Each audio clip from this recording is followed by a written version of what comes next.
Sherebangla medical college হাসপাতাল সহ সারা দেশে স্বাস্থ্য খাতের সংস্কারের দাবিতে বরিশাল নগরীর নথুল্লাবাদ বাস স্ট্যান্ডে দ্বিতীয় দিনের মতো বিক্ষোভের প্রস্তুতি নিচ্ছেন ছাত্র জনতা। কিন্তু আজ সকাল থেকে ওই এলাকা ঘিরে রেখেছে আইনশৃঙ্খলা বাহিনী। সেখানে আছেন সহকর্মী সালে টিটু। সরাসরি যাচ্ছি তার কাছে। টিটু, বিক্ষোভকারীরা কি বলছেন এবং নিরাপত্তা ব্যবস্থা কেমন দেখছেন সেখানে জানাবেন।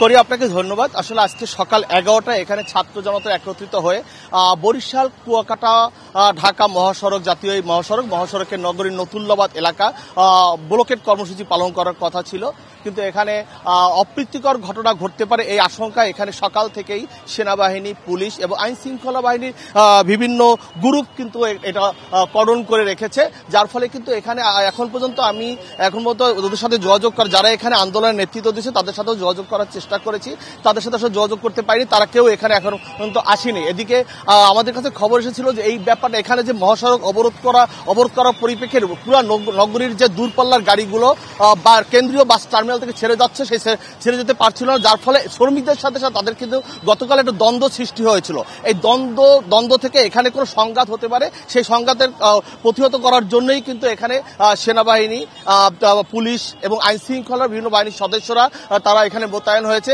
শিয়া বাটার ও ভিটামিন ই সমৃদ্ধ লিলি হালাল বিউটি সোপ, তারুণ্যময় উজ্জ্বল ত্বকের জন্য।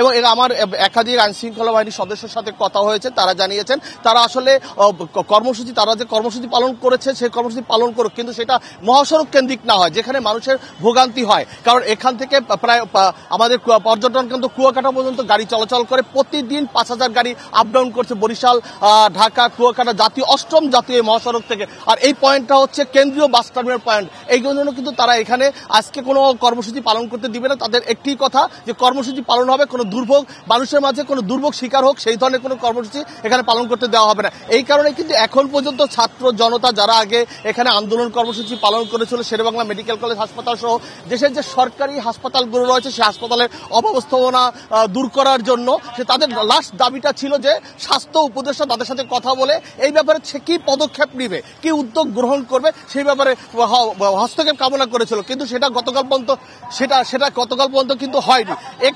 এ কারণে কিন্তু আজকেও তারা ব্লকেট কর্মসূচি দিয়েছিল। আইন শৃঙ্খলা বাহিনীর কারণে কিন্তু তারা এখন পর্যন্ত এখানে আসেনি। করি টিটু, ধন্যবাদ আপনাকে।